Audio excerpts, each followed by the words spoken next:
All right, what up, everybody? This your boy Black Magus. We are live. Well, live for us, not for you guys. You'll see it later. Back with some more sharpshooting.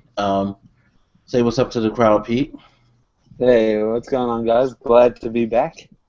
Another week. Oh, yeah, definitely. And forgive me if I'm a little off, but I just watched like NXT Takeover, which was awesome and amazing, and got me hyped. I'm just like, I'm not gonna go into this. We're gonna talk about it next week. But the stuff that went down on there was like kind of shocking.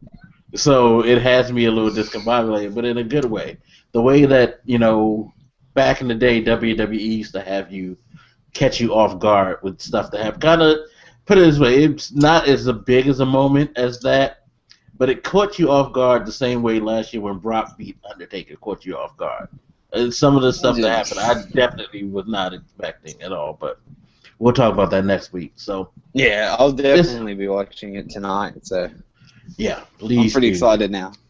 Yeah, no, you trust me. You'll like it. You'll laugh. You go, oh shit. You go, what the fuck? You do all that. It was crazy. It was crazy. Good pay per view. Makes me sad though, because now we have to talk about WWE, the main roster, and this past week's Raw, which I don't Find know some what kind words to talk about it. I, it was a show. Let's just say that. And just for the record, don't think that we hate WWE. But if we did hate WWE, we wouldn't be doing this podcast. We like wrestling. We do like WWE. We want to see it do well. But the problem is they keep doing some things that make you scratch your head. And it's like, what is going on? It was kind of like, your kid continually going to school and bringing home bad grades when you know that they're smart. It's like, what the hell are you doing? Why are you doing this to yourself? That's how I look at it. Anyway, No, that's the best way to put it. Like, in the end, we do want to see WWE get to a really good position, but right now we have to discuss the good and the bad. Unfortunately, most of it is bad at the moment. yeah, and you got a pay-per-view in like 2 weeks, which ain't looking too exciting at the moment right now. But let's just go ahead and get into the this week's past Raw, which I don't remember much of it. That's sad.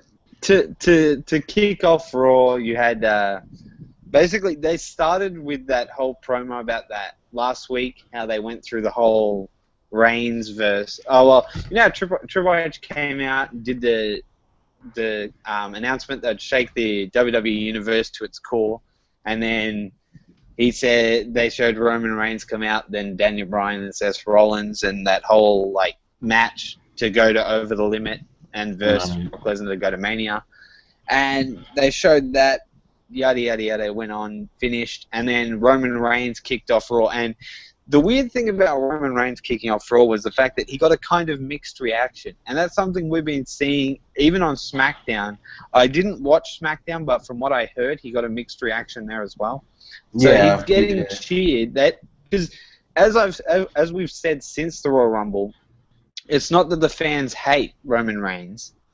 It's just they wanted to see Daniel Bryan. That's just the honest truth about it. And I think more importantly now, I think sometimes, like with this past week, I didn't really necessarily think it was a displeased crowd, but more of, well, we gotta boo Roman Reigns because that's what we have to do type of thing. It didn't feel like they really it wasn't like SmackDown. You could tell it was more of a mix. Like that section kind of don't like him. This section does. On here, it seemed like it was a forced boo, like they were just booing just to boo. Which was one of the things that I kind of was worried about when it all happened, because it's like now you've put this guy in a position where it's becoming the thing to hate him, on top of people who didn't like the decision disliking him. So he could be in a place where, he could go to Florida right now, where he's from, Pensacola, Florida right now, and I guarantee you he'll get a mixed reaction because that's the way that people are going to react. and that's Yeah, kind of sad. it's annoying to see. And I mean, Reigns had his little promo, and this was the thing is he started a few times, and like I said, he's one of the only wrestlers. Like, not a lot of wrestlers do stutter on the mic. So I think you said that it could be because he was heavily scripted. Yeah, That's probably one of the reasons. But he said what he had to say, and then Daniel Bryan ended up coming out, and the people went ballistic, right. as they always do every week. Daniel Bryan gave his quotes. He talked about Over the Limit and how he was saying the main thing I got out of his whole speech, Daniel Bryan, was really that point where he said, "You're bigger than me, you're stronger than me," and then he's like, "We're about even on the looks." But then he's Yeah, like, which is "I'm funny. better in the ring. I'm a better wrestler." That was the key point, and then they were up in each other's face, really. And Yeah. then the Authority came out, which was kind of irritating because I don't know, they always kick off Raw without fail. The Authority is Yeah, always I know. there, You're gonna see Stephanie and Triple H at the beginning of the show. It doesn't matter. and that was them on their own. They were doing their they had their talk, and it really, the only thing you get out of that is that it led to the tag team match, which was the Big Show and Kane versus Daniel Bryan and Roman Reigns to start the night. Which I was just like, oh, really? Y'all gonna do that? Okay, whatever. So Um, Stephanie always does that whole where she announces a match and then she goes, and that match is right now. yeah, she does. She tries to do the Vince thing so much, like, and for real, I will say this: when she's at ringside, it's very entertaining to hear her yelling and screaming. It's like you hear her over everything, over the crowd, all that. You hear, yeah, go ahead, get him! Like, really? She's just so Yeah. animated, you know. No, but that match itself was kind of cringeworthy. I don't know, there's something about the Big Show and Kane as a tag team that just is... I feel like the Authority is just a whole bunch of just randoms. They're just grabbing the bigot. Yeah, well, outside of Seth Rollins, it's basically a group composed of people who probably shouldn't be wrestling anymore, have had their time, but must remain relevant because they've been there for so long. Because you have, I mean, and of course he's going to be relevant because he's actually the CEO of the company. But you have Triple H, who, you know, even though he's still in good shape, still can wrestle, you know, he had his time. You know what I mean? You have Kane. He had his time. Big Show definitely has had his time. Big Show should have been gone probably 3 years ago. You know, Big Show's long over. He's long over gone. and you know, he's dragged his career on. right, and you know, beforehand it was Randy Orton who had his time too, but was still being made relevant by being a part of the Authority. So that's pretty much the Authority for the most part. It's just, I mean, hell, you could even throw in J&J Security. They had their time back in the Yeah, SmackDown days. But you could exactly. that match itself didn't really amount to anything in the end because really it was just a bunch of wrestling and then it led to a DQ at the end, which was Right. DQs themselves are so unsatisfying unless it's for a good reason, like as in like it's leading to another match somewhere else, which you know this isn't. Then I don't mind a DQ if it's making the heel look even worse. But I Right. hate DQs when they just don't make sense, like this one. And then you had, I think it was Roman Reigns attack the Big Show, then Kane came to beat up Roman Reigns. And then Daniel Bryan goes for his running kick, and he hits Roman Reigns instead of Kane. Right. And then the whole night they were always saying, you always heard Michael Cole saying to JBL, do you think it was on accident? Do you think it was an accident or on purpose? He said that like 6 times. And in case anyone doesn't realize this, I think I should point it out. JBL does all of Vince's dirty work on the mic. Like, it's so obvious. You know when JBL says stuff like, Daniel Bryan's so small, how can he win? Look at the size of Brock Lesnar. Look at the size of... It's basically everything Vince once said that he can't say himself. He just gets JBL to say it on commentary. That's exactly that kind of makes sense, because I'm sure that's Vince's stance on a lot of that stuff, for real. But that led to absolutely nothing except for heating up the feud between Daniel Bryan and Roman Reigns because of the kick. And then another tag team was announced. Another tag team match was announced for later in the night. That was the Big Show, Kane, J&J Security, and Seth Rollins versus Roman Reigns and Daniel Bryan. Can we say Teddy Long was in charge of this week's Raw? It was a very SmackDown-like looking. Was he in the back hiding? Just okay. Yeah, this is the stuff that I'm used to seeing on SmackDown, which is one of the reasons why I don't watch. But yeah, it was like, okay, all right, here we go with this again. And it's like you could have put another match. I don't know what. Or save this for SmackDown. Please. Do it on SmackDown. I don't care. You didn't have to do it the same night. But it's whatever. I loved how they did, they're like, Kane, Big Show, J&J Security, and this man. And then Seth Rollins' music plays, and then he's got J&J Security next to him. Like, why couldn't you say Kane, Big Show, and these three? Yeah, you could have, but I guess, But since Seth Rollins is the guy who you're pushing as your top heel, I guess he has to be separated. Yeah. Yeah, no, that's fair enough. So we go on to match 2 of the night, which was directly after because Seth Rollins was out anyway, and it was Ryback versus Seth Rollins. And if you remember I think it was SmackDown or Raw. I'm not sure. Last week when Seth Rollins called this was 3 weeks ago actually when he called people out.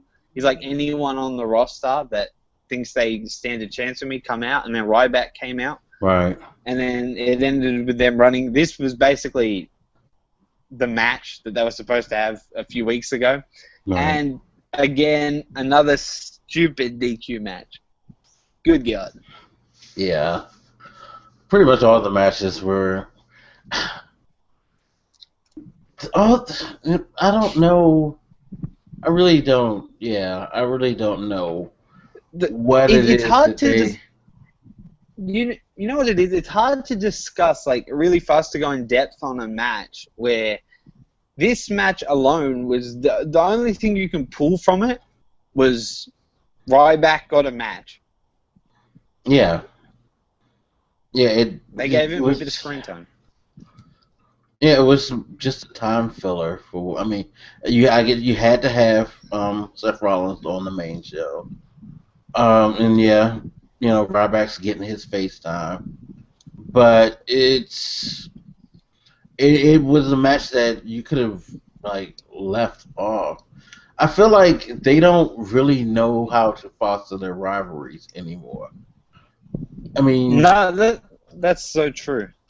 Yeah, you highlight the rivalries if you're gonna more than anything, or you just do spot matches. If you really want to fill time, you don't fill time with someone who's about to go into a main event match.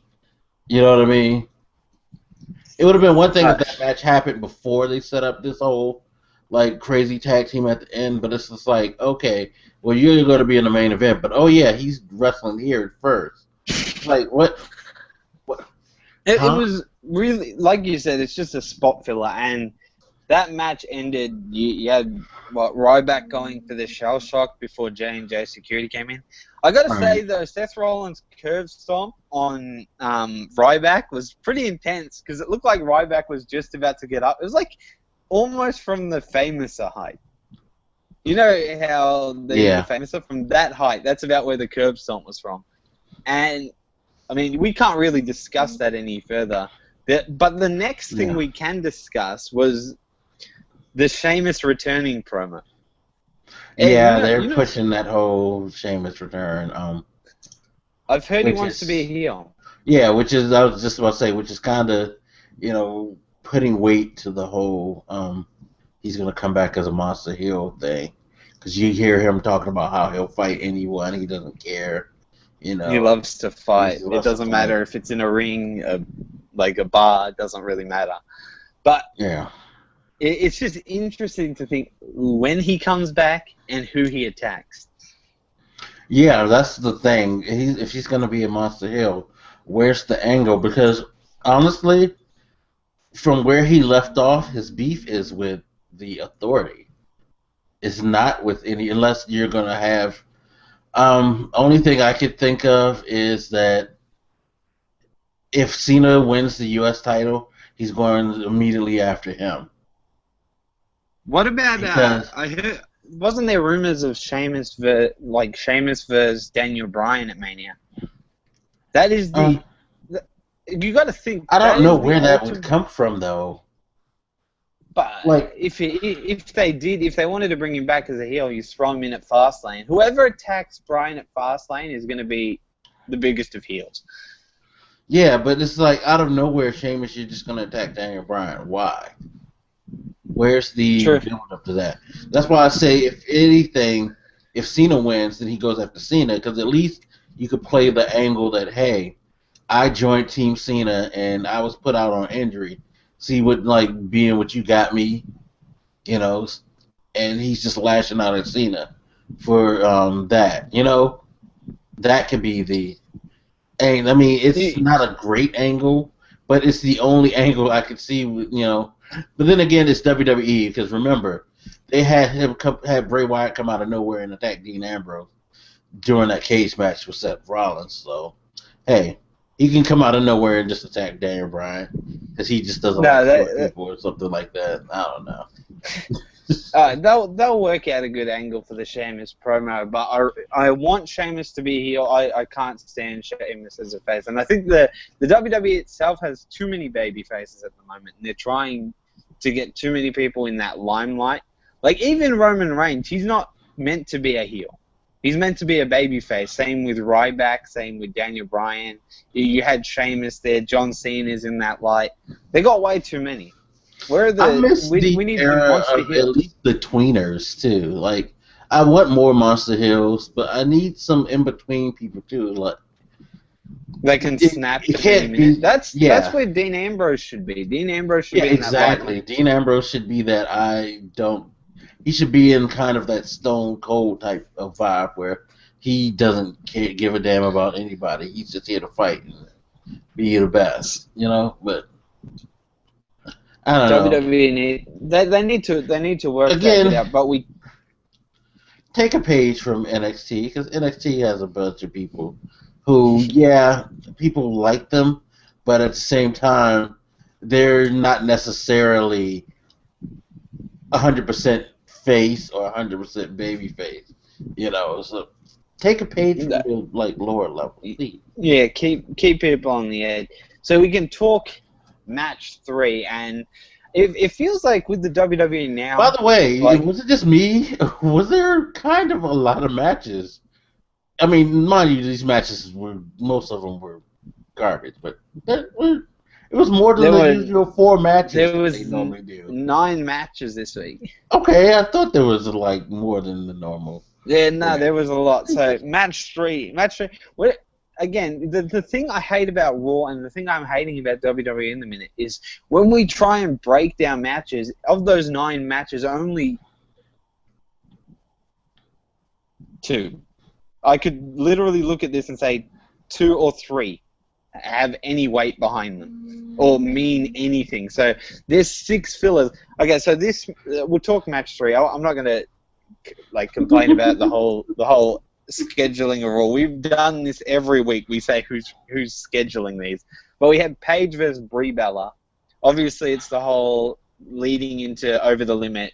It's going to be Paige versus Brie for ages because obviously Nikki can't verse Paige because then it wouldn't make sense them fighting at Over the Limit for the title. But that match was retarded. And why was Nikki wearing such big heels? Every week she comes out in sneakers. This week she comes out in freaking monster heels. Oh, I don't.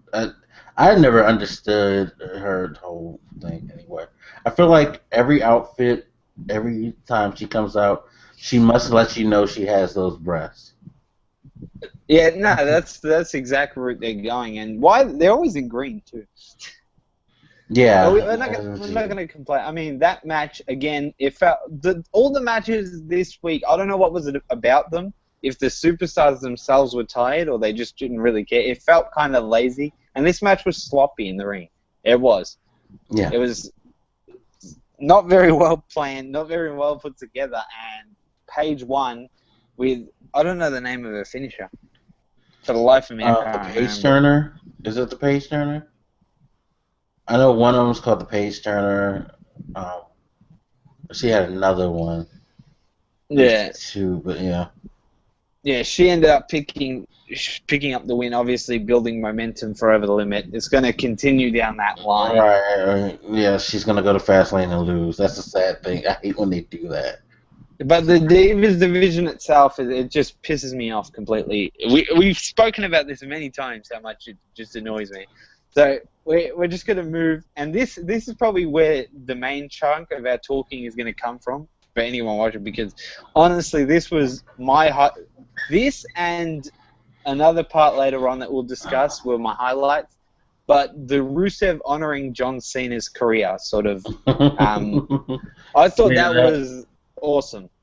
I'm that was really actually liking a this cool feud. video. Yeah, they did a good job of that. The whole making fun of John Cena thing and showing him being But how crushed. good is the angle they're going with this match? The best angle about it is the fact that it's the whole John Cena's the past and Rusev is the future. Right. Like John Cena's time's over, and then it's just like he's showing the career highlights, and you think it's all going well, and then it just starts like the video starts going distorted, and then it's just Cena getting destroyed by like everyone. Yeah, I thought that was really well done. And I thought the confrontation in the ring was well done too. I mean, as much as I am not a fan of John Cena, I don't hate him like a lot of people do. I just have never been a big fan of his. I will say this: when give him the right type of rivalry to go in, and he's great on the mic. Give him a target that he can really get into disliking, and he just really goes off on. I mean, he just really does well cracking jokes on Rusev and Lana. I can say I genuinely sat there and I laughed at him. He's got no. Cena's got really good. He's got really good cheesy jokes, and Cena is great on the mic. Like, especially like you said, if you give him the right opponent to come up against, he'll do well. And this match has been built really, really well. Yeah, I was actually surprised because the first time we spoke about the match, we're like, oh god, Cena's just here to beat Rusev's streak. But now it's just. It feels like there's so much more behind the match. And, I mean, the only angle I don't like is the whole USA versus Russia thing, how they're saying, you hear the crowds chanting USA, USA. And then see, Rusev, I'm scared. Like, when it comes to him and him losing a match, I'm, terrified of what happens after. because where is he going to go? Yeah, and it's funny. I was listening to Jim Ross's podcast, and he was saying the same thing. He was like, "You probably want to not have him lose until WrestleMania next year, because right now, him losing. I don't know. I know for me, him losing right now, it's a curse. It's a gift and a curse. It's a gift in the fact that you put the title on, Cena. Say what you will about Cena, but you give someone relevant the title, and then you can kind of set up matchups like we were talking about Sheamus possibly coming in. Okay, now he starts a beef with Cena, and then you can start getting other big names to start fighting, contending, and wanting to go after this U.S. title. Make the U.S. title relevant. So Cena can put the title on a pedestal and make it a target rather than just something to do like it is now. Yeah, just like an accessory for the superstars. Exactly. But Same time, Rusev loses.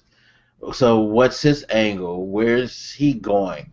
Where's his draw? Where's his heat? Because the being the big bad, Russian who's not really Russian, that always makes me laugh every time they talk about him. As to, like, they list him as being this like huge Russian monster, but when they introduce him, he's not even from a country that's associated with Russia anymore. So I always thought that was very funny. But no, it's like, where are you gonna? What's his angle now? He's this big bad destroyer at the moment. What is his angle if he loses? That's it. WWE really need to think long and hard before they even think about letting him lose. That's why, personally, at Fastlane, some may say spoilers, some may say not. I reckon Rusev will get disqualified. That's just my personal opinion. Yeah. I don't think Rusev loses at Fastlane. Yeah, I think you have him. If you're going to take it off him, I say at least wait until WrestleMania and give him another month. No, that's fair enough. The good thing after that was the Rusev-Cena confrontation, because it had to happen. It really does build. Those kind of confrontations build a lot for a match, having them finally get to each other and just brawl. And it was good that Rusev did the dirty and poked the eye, because as I've said in WWE, that's the best type of matches when you have that wrestler that has the one weakness.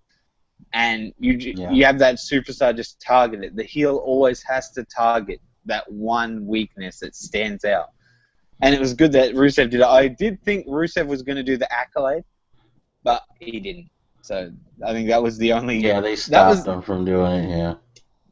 It would have been cool if he'd done it. I think that would have added just a tiny bit more to that. But overall, that was a great promo. And like I said, it's getting me hyped for the John Cena-Rusev match, which is for the United States Championship, which is something I want to say, because that just kind of snuck up on everybody. Because it was just Cena versus Rusev, and now it's for the belt, but there's been no mention of it being for the belt. They need to hype that this is for the belt. They need to hype the fact that he's trying to defeat the champion. Talk about how Cena is going against the guy holding the title. Build the title up. You can verbally build it too, you don't just have to build the two people going against each other. There is something of consequence between them, not just them disliking each other. But again, they don't consider the belts worth anything, so why talk about the belt? That's the annoying drives thing. me crazy. They need to talk about it, definitely, because if this match is going to be for the title, which it is, like we need to know. We need to know that John Cena wants to win. He doesn't just want, how he's saying right now, he just wants to teach Rusev respect and all this. And I mean, overall, hopefully in the next week or two, I think it's 2 weeks and a bit until the pay-per-view. So in the next week or two, they've just got to start mentioning that title, because Cena has to say, I'm going to teach you respect and take that belt at the same time. Exactly. Say stuff like, you don't deserve that belt because you don't show it any respect and blah blah. Make the belt sound like it's worth like going for. Yeah, like only the best superstars can have it. So we got match 4, which again, this was actually a really good match, and this is an actual. No, not a good feud, I would say, but really good matches between them. Dolph Ziggler versus Bray Wyatt. I wouldn't really call it a feud, because it kind of feels like they're just getting random. It's being repeated each week, but I have to say that this match is exactly like the Dean Ambrose Bray Wyatt match. Great matches with no value. How good would this match be for an Intercontinental Championship? Yeah, I think at best they're just trying to feed names to Bray until hopefully, eventually, they spring the Undertaker on us.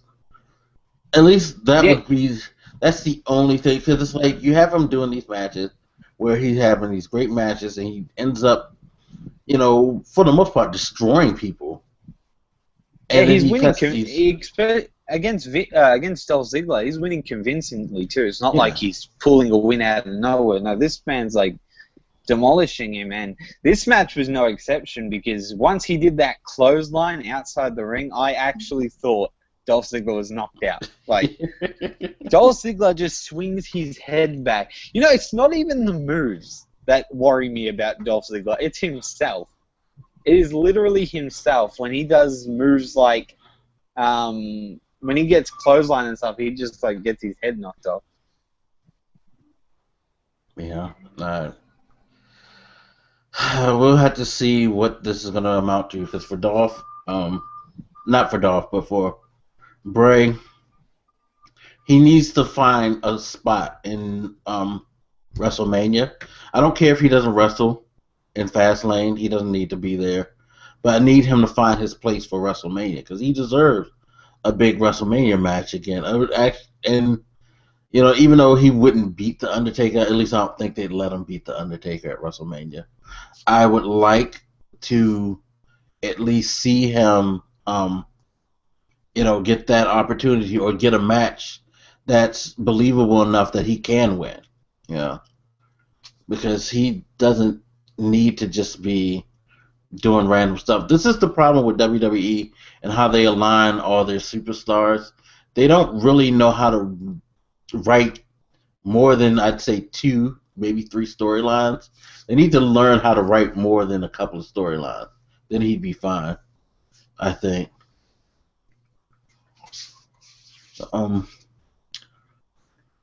Your mic's muted right now. Jesus. No, because I had the truck going. But Okay. Overall, I got to say, the thing with... It's almost lock it in right now. It will be Bray Wyatt versus Undertaker at WrestleMania because those promos themselves that he cuts at the end, like near the end of Raw or SmackDown, whatever he's on, it's clear indication that that's the direction he's heading. And the end of that match with Dolph Ziggler ended with, the Sister Abigail at the end? Yeah. A brutal one. Always so brutal. Dolph Ziggler, the most popular jobber the company has ever seen. That's just the only way I look at Dolph Ziggler now. Like, I want him to do a lot more, but I know that he's not going to do a lot more. Well, but he can't. Even if he was, like we said a while back, just destined to hold the Intercontinental title, if we were to believe that the Intercontinental title was a bigger prize than it was, I'd be fine with that. Because a lot of people, back in the 90s, early 2000s, did a hell of a, run being just Intercontinental champ. You know what I mean? So, if the belts mattered, I wouldn't have no problem with that. But the belts don't matter, like we keep saying. So. Yeah, that's exactly it. So, I feel right now, if they want those matches, these good matches with Bray Wyatt to continue, I guess we got no choice now. Now he just has to build his reputation back up because at the end of the day, what Bray Wyatt is at the end of the day is just a superstar that builds his name up, gets into a good feud, and loses, and then starts the cycle again. And it's unfortunate to see that. Yeah, they just use him to build people, and that's not good. That's really not good. I think from here we can move on to the Black History Month, which I feel like I know you said that WWE do a lot of these things, but it was just surprising that they just did it out of random, like just came out of nowhere. But Junkyard Dog, he was a good wrestler. I've actually seen some of his older matches, and I used to love Junkyard Dog. He was one of the most charismatic wrestlers ever. Definitely. It's kind of like something that you can't really describe, but if you Google or look up on YouTube Junkyard Dog, just see his personality, the way he acted. He put on a great show for people. He put on a great show for people. He could wrestle, you know. And of course, I mean, there was no way he was ever going to be champ back in the time where, you know, only but so few people ever got to be, you know, at the top of the game. Definitely. It's funny because back at that time, I don't even think he had the Did he have the Intercontinental title at any point? I I can't don't think remember if so. he even held any belts. He Honestly, I don't didn't. think he ever held.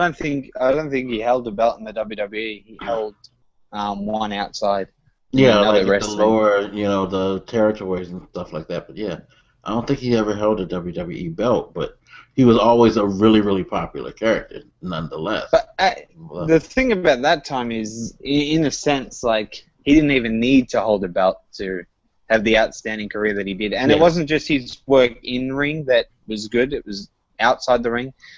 They showed clips of him doing work with children at yeah, hospitals and stuff, and really took life on. And of course, he was inducted into the WWE Hall of Fame.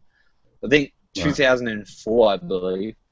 And yeah. yeah, it was cool to see them honor him. And I know they got a special on the WWE Network, and I know that because for the last since the whole hashtag cancel WWE Network, WWE themselves, even though they say they're at 1 million subscribers, have promoted the WWE Network that many times that it makes you kind of question it.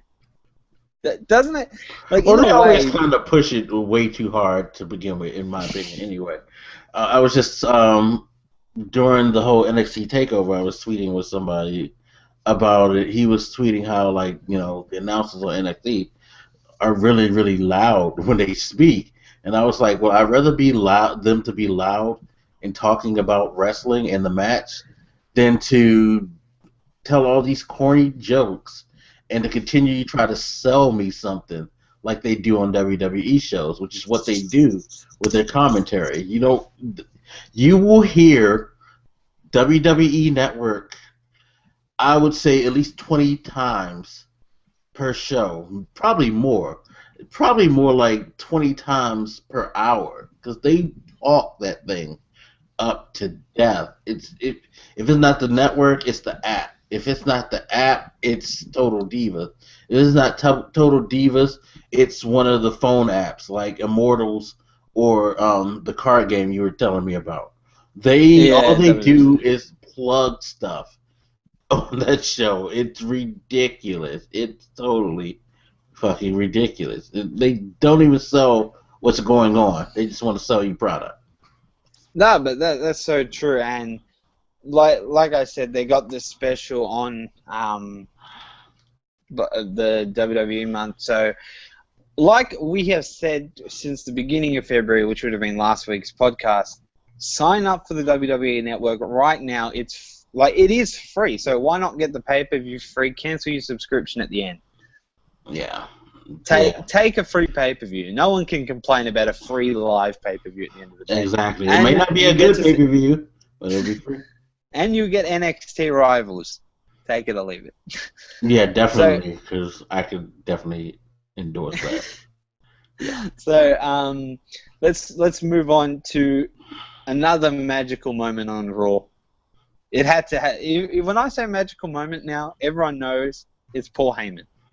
Everything magical that comes from the WWE, anything that starts with shit and gets molded into gold, that's what Paul Heyman does. He can take something that's so irrelevant and make it the most relevant thing ever. Yeah. So it was the whole Brock Lesnar and Paul Heyman coming out to address Bryan versus Roman Reigns at Fastlane, and this promo was magnificent. Great. Absolutely great. And it was just the way he methodically picked apart them in the way he was talking when he was talking Right. about Roman Reigns, saying that he came face to face with him.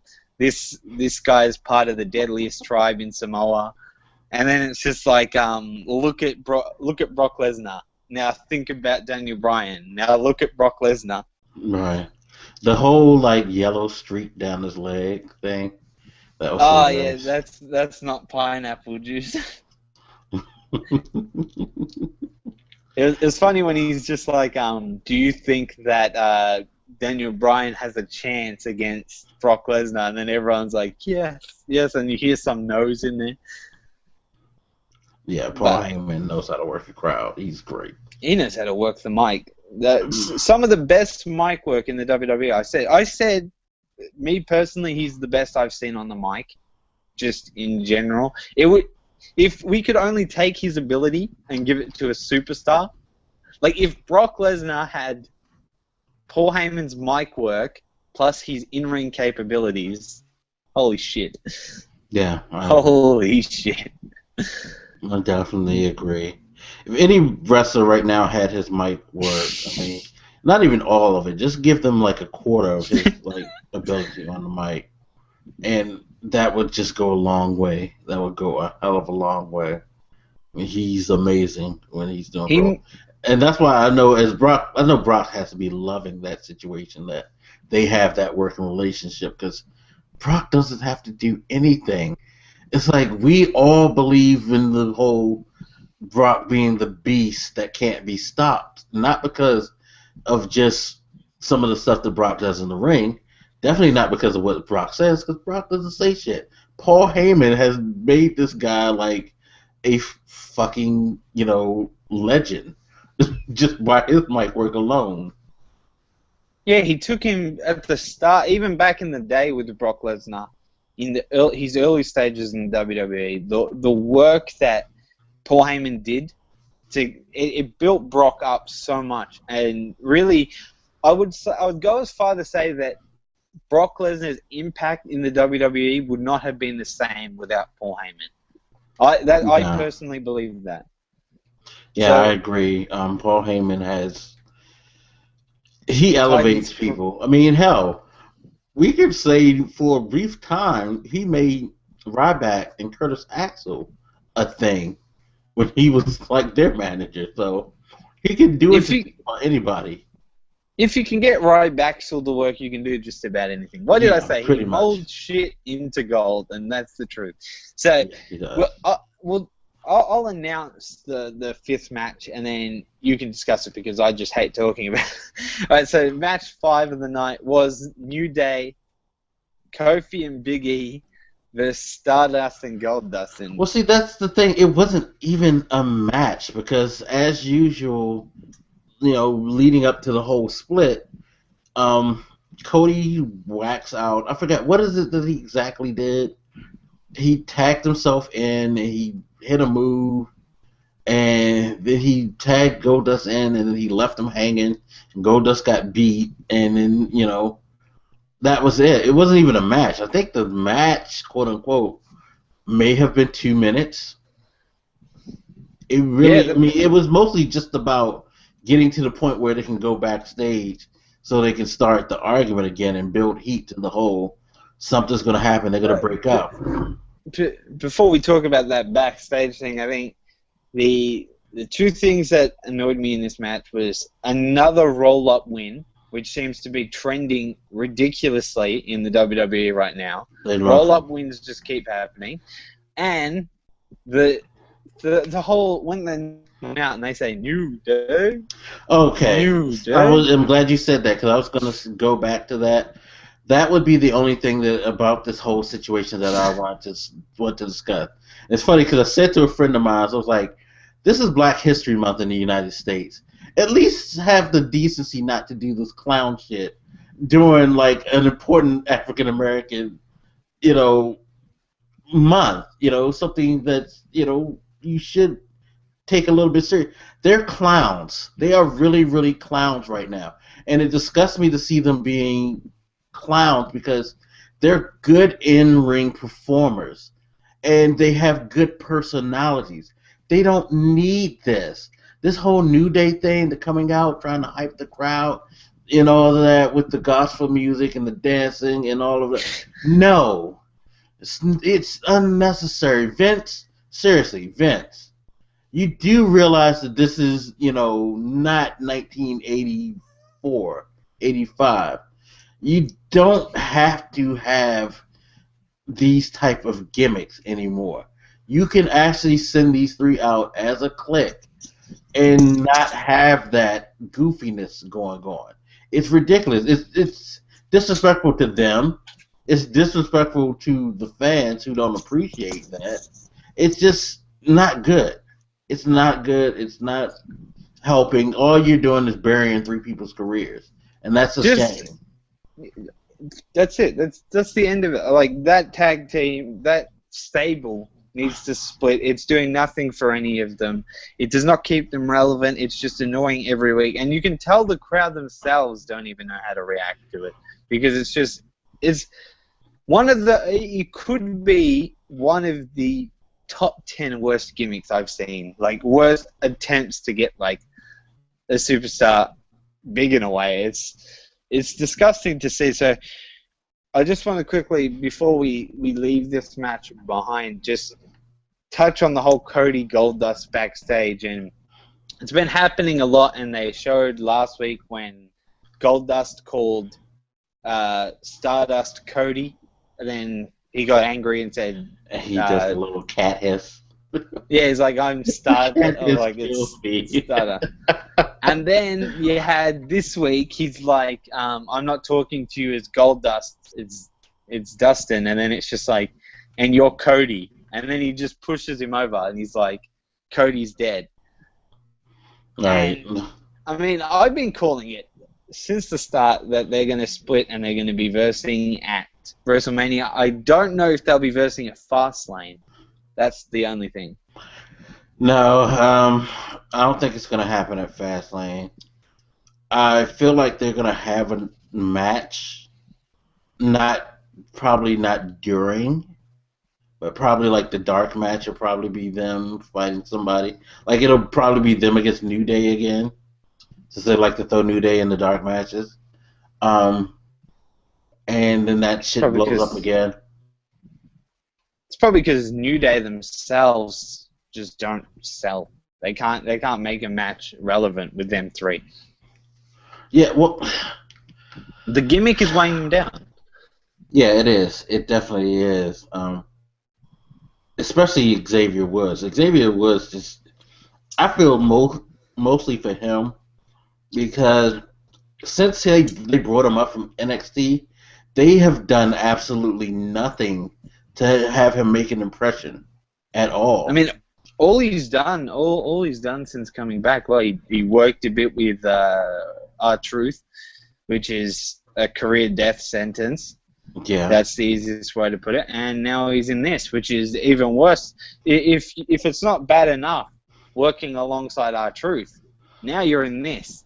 There is no upside to the direction they're heading with it. So, No. you know what, I'm not going to talk about that anymore because, again, it's just an irritating stable. I don't know how they're going to break it up, but hopefully sooner rather than later, because if this thing ends up at WrestleMania and I have to watch a long-ass intro of them walking down the ramp... Yeah, but what would they saying do at WrestleMania? They have nothing for them at WrestleMania. There's no heat. I mean, well, here's a scenario that I find it's probably going to upset a lot of people when I say this, but here's a scenario where I feel like they're going to keep this going and make it somehow lasting, is that they're going to possibly give the tag team titles to Kid and Cesaro. Kid and Cesaro hold it until WrestleMania, and they beat the Usos in a rematch. And then somehow the New Day gets stuck in the mix and get themselves in line for a title shot.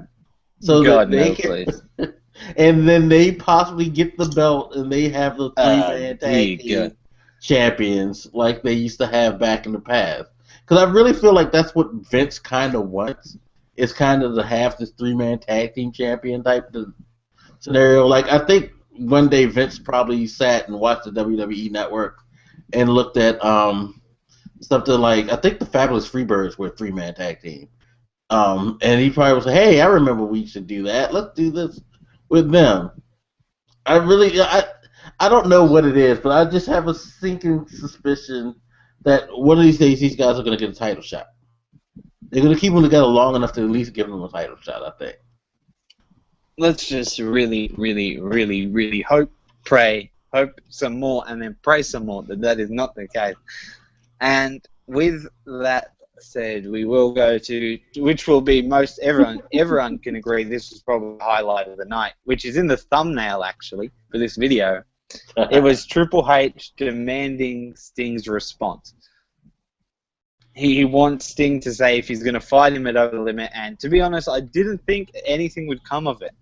Like, I thought they would talk it Over the Limit to fight at WrestleMania, but long behold, they're having a match at Fastlane, and the way they brought Sting in was cool. It was cool. Even though it wasn't him at the top. Took some detective work to find out. Forgot the guy's name. I mean, if you like, I caught it. Some people probably didn't catch it, but I caught it as soon as they showed him behind Triple H. I was like, he's a little too in shape to be Sting. I hate to say it that way, but Sting's a lot bigger than he ever was. Sting's not the Sting that we grew up on. He's not as in the best shape. Yeah, he's aged. He's definitely aged a bit. Not a bit, a lot. And, to be honest, again, I think they work that really well because it built suspense, and then you just see on the screen it said Triple H, and then he was behind Triple H in the ring. It flashed. Triple H dropped to the ground.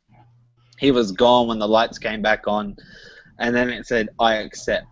Right. I think that was the coolest way to do that. Yeah, and I heard rumors are that one of the reasons why he wasn't there is because of the cost it would have been to get him there, and they didn't want to pay the cost to have him there, which I find pretty crazy. Personally, you pay the money to have him there. I'm pretty sure WWE can afford it. But whatever. It worked. The way they did it, it worked. We know he's going to be at Fastlane. Cool. We get to see Sting at Fastlane, even though he's probably not going to wrestle. It's probably just going to be a face standoff. They might throw some blows and stuff like that. And then, okay, it's on for WrestleMania. So. Yeah, that's the more than likely outcome. So, overall, the gist is at Survivor Series, it is Triple H versus Sting. I don't know how they're going to fix it so it moves past that to WrestleMania. I don't think it's going to be a clean match by any means. And, well, I don't know. Triple H lately, when he wrestles, his matches are clean, especially at WrestleMania. Yeah, that Bryan match was surprised. Oh wait, no, was that match actually? Yeah, Didn't Stephanie pull the ref out at one stage at WrestleMania? Yeah, but I mean, he lost clean. You know what I mean? Some things can go on, but he's not. It's not gonna be like something like super, or like with the Brock Lesnar WrestleMania match the year before that. Pretty much that was a pretty straight up match. So he's not going. I think if anybody is smart enough to know what the fans won't want to see out of a WrestleMania match, it would be him. And I don't think he's going to book himself. Like, I think he's he's probably the only person outside of possibly John Cena who can call his own booking, and he's not going to let them do that. So. No, that's fair. Okay, so we'll move to match 6 of the night. So the card is shrinking now again towards the juicier part. Wait, we still not good. Lord.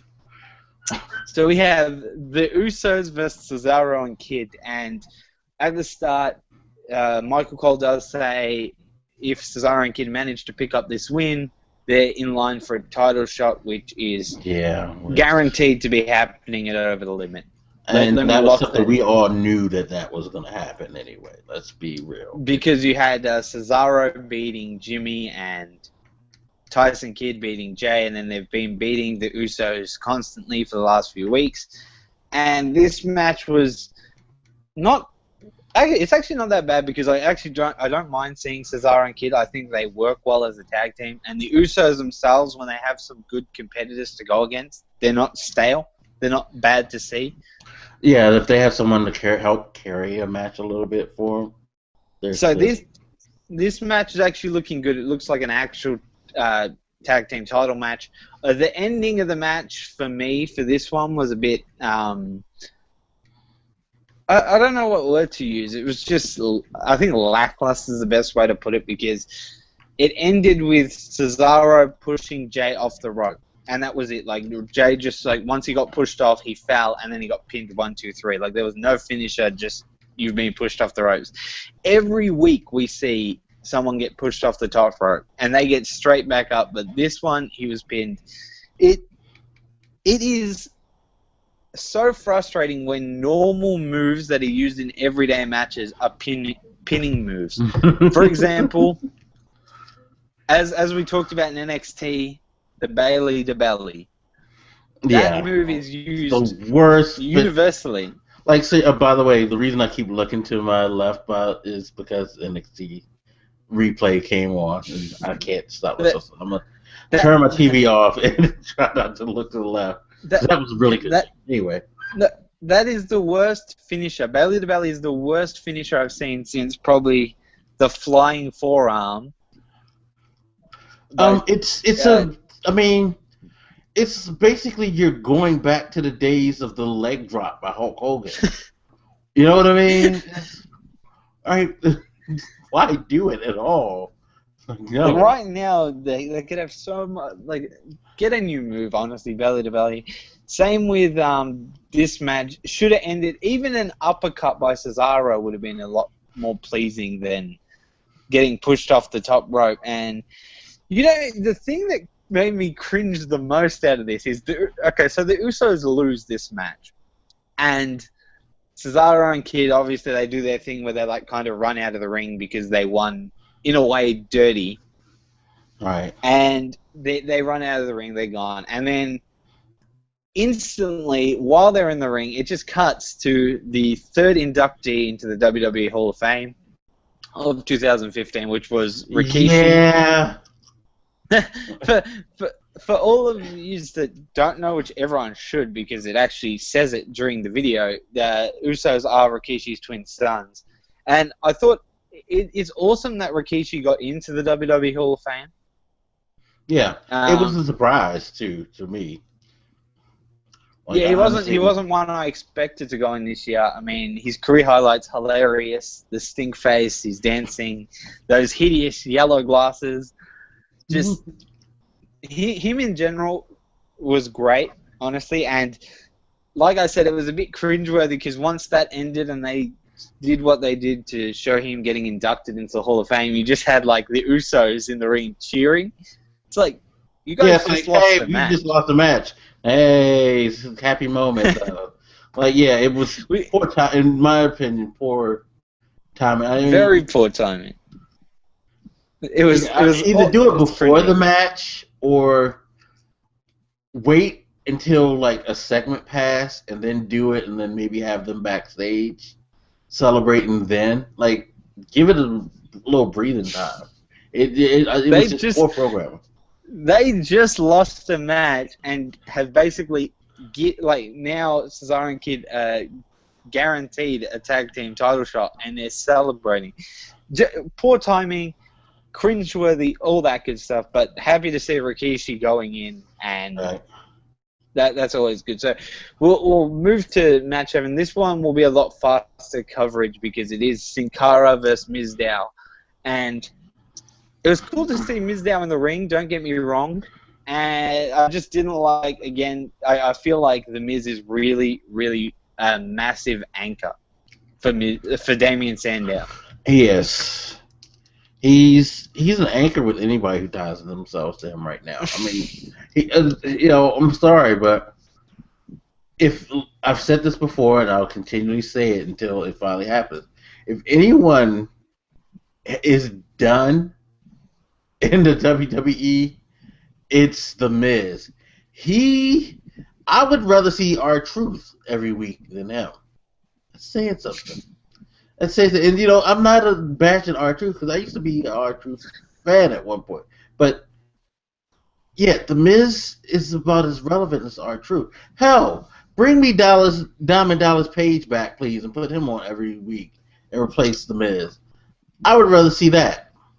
Look, this match was obviously a bit odd, just simply because Mizdow in his new role, the personal assistant of the Miz, and they had the scene where I think Mizdow had to get the chair for the Miz, then he had to get him water mid-match and open the bottle.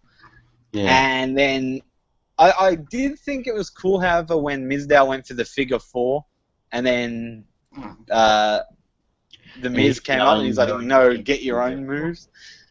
Like, hold on. And the funniest part about that is you're telling someone you can't use a move.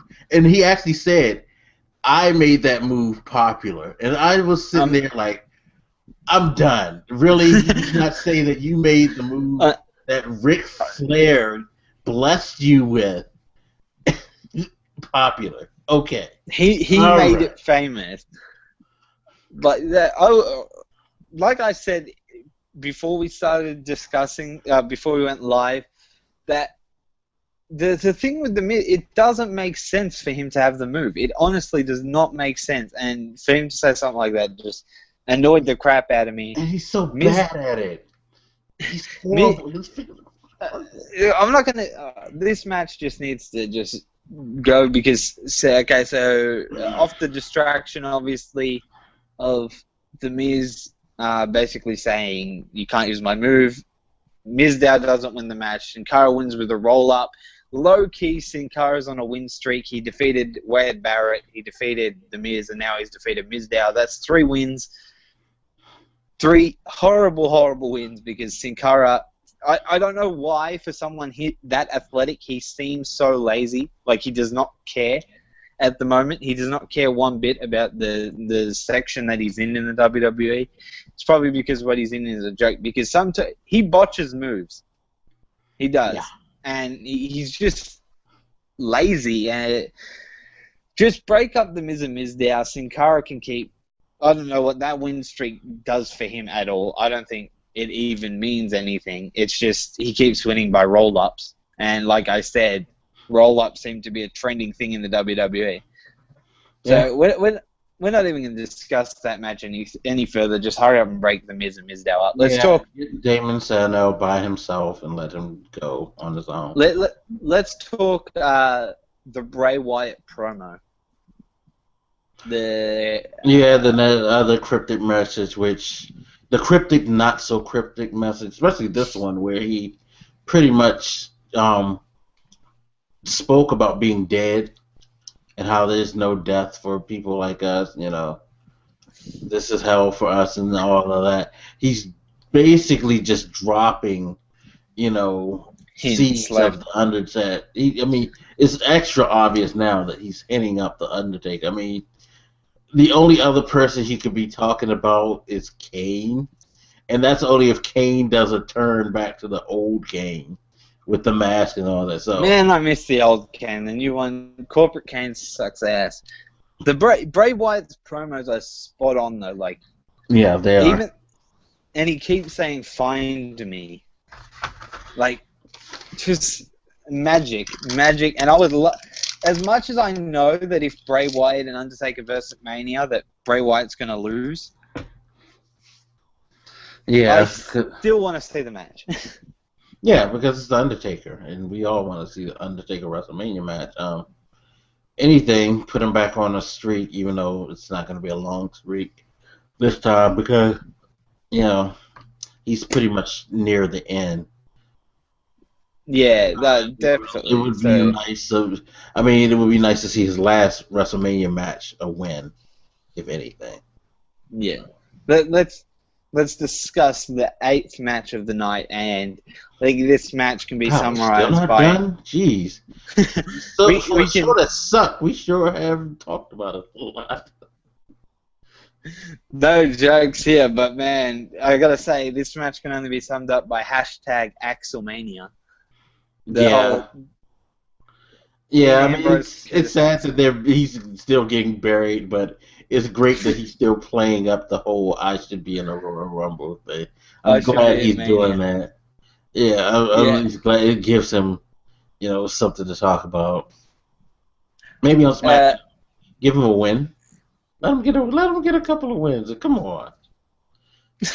let him go. Let him go about it. But Yeah. Dean Ambrose wins Dirty Deeds, cuts his usual promo about Bray Wyatt. You get not about Bray Wyatt, about Bad News Barrett. You By the have way, Bad where News. is Barrett? Because I haven't seen him much lately. I'm not sure, to be honest. And Bad News Barrett appeared on screen and did his whole BNZ, the Bad News Zone.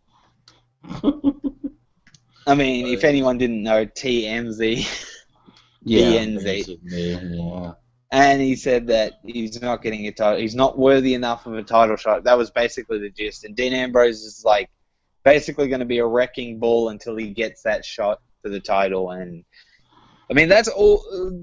There's not much we can really say about that in It terms gives of. Dean Ambrose a match. They may give him the belt, because we've said before, Barrett's just going to be a placeholder regardless. So Yeah, no, easiest way to put it. So we'll talk about the main event itself. And again, this will be one we probably fly through because the match itself was average.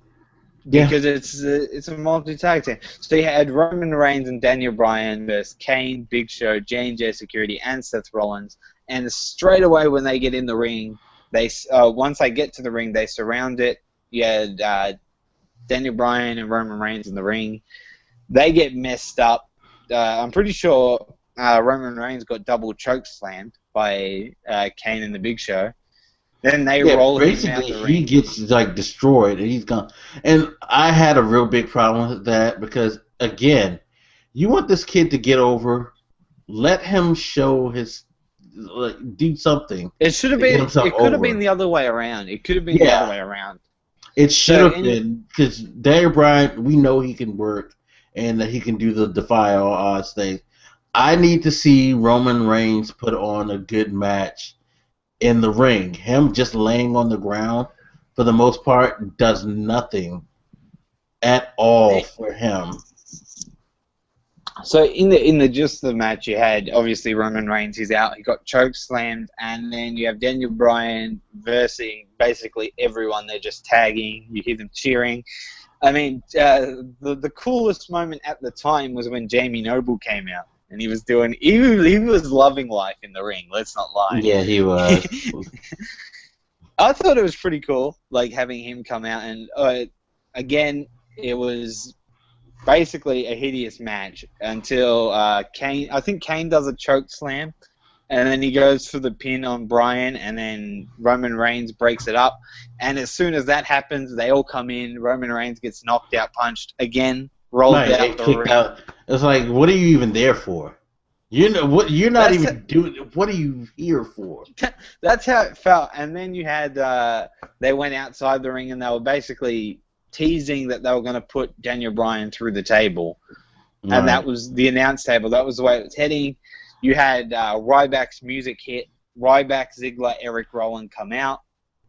What did they do besides, I think, Get their ass. Yeah, that's it. And where did the Big Show go? Someone tell me where he went, because him and Ryback disappeared. Yeah, I guess he figured I've had enough work for the night. I need to take a nap. That's exactly it. Like, just like someone go back and watch that. He disappears. He's not there anymore.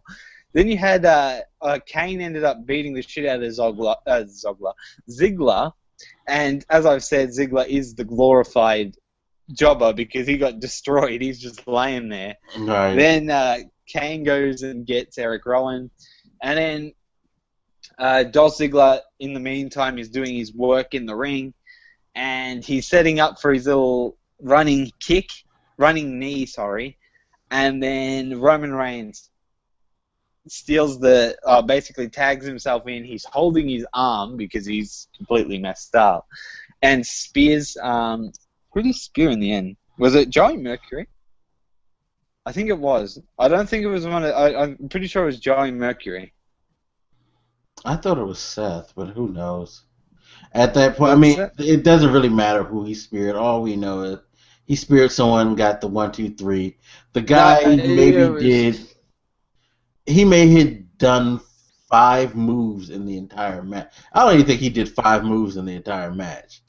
Honestly, I think the spear. He broke up a pin. He punched. He did 2 spears. That's it. See, not even 5. So you had that. Obviously, Daniel Bryan upset over the fact that Roman Reigns tagged himself in, was saying the stuff like, "You did nothing this whole match, and then you come and take my victory." Daniel Bryan pushes Roman Reigns into the ropes. Roman Reigns comes back with the spear, which is basically a hug, a running hug, because usually when they spear, they use this part. He's like this. He's like hugging them down. But the crowd's reaction when Roman Reigns hit that spear led everyone to believe that Roman Reigns is having some sort of heel turn. It could be just the moment because they got the feud going. It could be what I think, which is at WrestleMania, he's turning heel. And builds to the match, but who really cares about this match? Like, in a sense, you can almost guarantee that Roman Reigns is versing Brock Lesnar. Roman Reigns is going to be at the main event at WrestleMania. You can't take it away from him. It's too late now. You can make it a triple threat all you want, but you cannot take that spot away from him. No, you can't. I don't know what they're doing with him now. If he's turning heel, then they're doing, like I said, they probably shouldn't, and just totally giving up in a way. I mean, he could stay face for all I care. Just don't have him beat Brock Lesnar. Don't give him the belt. That's the best solution in my mind. It's like, let him have his little run to the championship. Let him have a good match. Hopefully, he can put on a good match with Brock Lesnar. And then he loses, and then we move from there. You know, he needs to get himself over in a ring. That's why I thought all of this, him sitting outside, it does nothing. It does nothing but make him look even more weaker. And it's even worse that you're making him look weak in comparison to the person who everybody in the world wants to have his spot. You're not doing him any favors that way. Not at all. It's just it's weird because they're putting him in such a weak light when Daniel Bryan's supposed to be that exact person. He's supposed to be the guy that's smaller, weaker, and he's going against Roman Reigns. But you would almost think it's the other way around. Like, Roman Reigns is like scrawny or can't wrestle because it's like he's fighting to get what Daniel Bryan has instead of Daniel Bryan fighting for what he has. That's how it looks to me. You know, I think it was really, at the end of the day, it's Vince panicking and hitting the button. It's a Daniel Bryan button. It's to keep the crowds happy. You put Daniel Bryan in matches. He doesn't necessarily have to win, but he has to be there. Yeah, and that's a problem. They should have found someone else for Daniel Bryan to feud with, in my opinion. So. That basically wraps up Raw. I mean, we got some other stories, but really the only one I want to mention, if I'm going to mention any, I want to just talk about China doing her claim. She claims Triple H hit her. Now, this was ages ago. Before he started dating Stephanie McMahon, apparently he was dating China, which I didn't actually know that. That was actually it was something that people knew about. She dated Triple H, I think, before she dated X-Pac in the famous thing with X-Pac. That's why when you told me this, I didn't mention it before, but it kind of made me laugh because I don't know. Did you ever know about China and X-Pac dating? No, I actually didn't. Yeah, well, China and X-Pac dated, and you just said that Triple H hit China. There's a famous story where her and Xbox, while they're dating, gets into an argument, and she basically beats the hell out of Xbox. She like abuses the guy, like domestic violence type of situation. Jesus. Yeah, it's something that people talk about. It's like a running joke with Xbox. So it's. I mean, at the end of it, that's it's just random because it came from this. And as you told me, well, China made these claims on Vince Russo's website, which drew a lot of attention. I mean, I had no idea who Vince Russo was. You gave a bit of a brief background on him. Yeah, for those who don't know, Vince Russo used to be like creative director for WCW, WWE, and TNT, and he's kind of known for doing some good things, but for the most part, putting companies in bad position. A lot of people like to say his best talent was to leave your company off worse than what it was. So That's it is. yeah, that's him. And the thing about China's claims about Triple H, one, I think the biggest outstanding thing is it's coming after the Stone Cold podcast where Triple H said he would like to put China in the Hall of Fame, but he can't because if your kid searches up China, you're going to get all the porn. Same way, and then she's obviously making the reference, why can Mike Tyson get in for doing what he did, but I can't get in for doing what I did? It's nonsense like that, but you have to remember China has lied before. I've read that recently that she lied in WCW as well. And, I mean, at the end of the day, I think these are just stupid accusations. WWE have very, very well timed, especially. I mean, everybody should be suspicious because of the timing. It came right after the question was asked about her being in the Hall of Fame. No, that's exactly it. And WWE have basically said that it's a load of nonsense. It's just rumor, and I think the best way to put it and leave it at is, we won't see China going into the Hall of Fame for quite some time.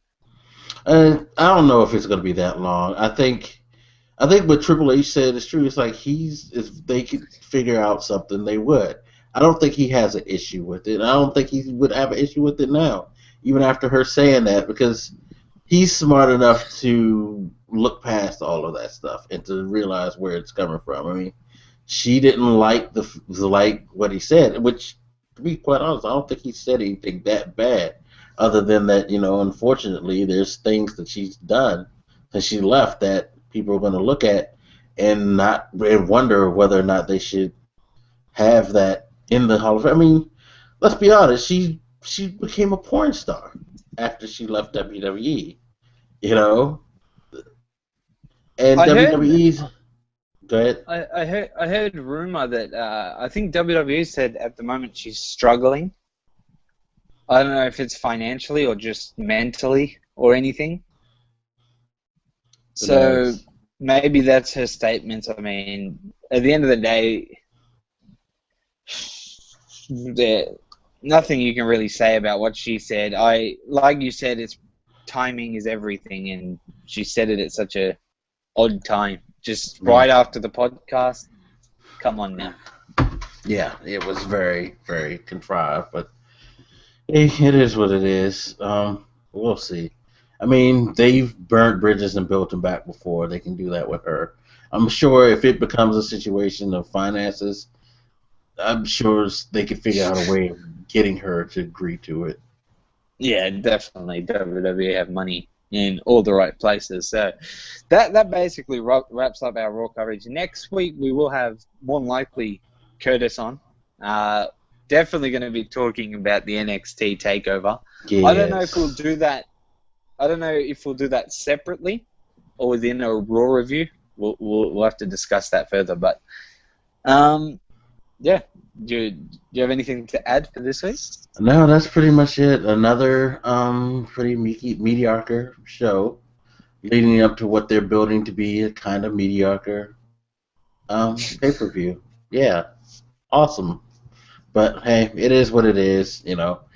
things will get better. Once they figure it out, they just need to get past this whole segment over the Roman Reigns drama. Once they get past that, hopefully they can start like branching out into better storylines.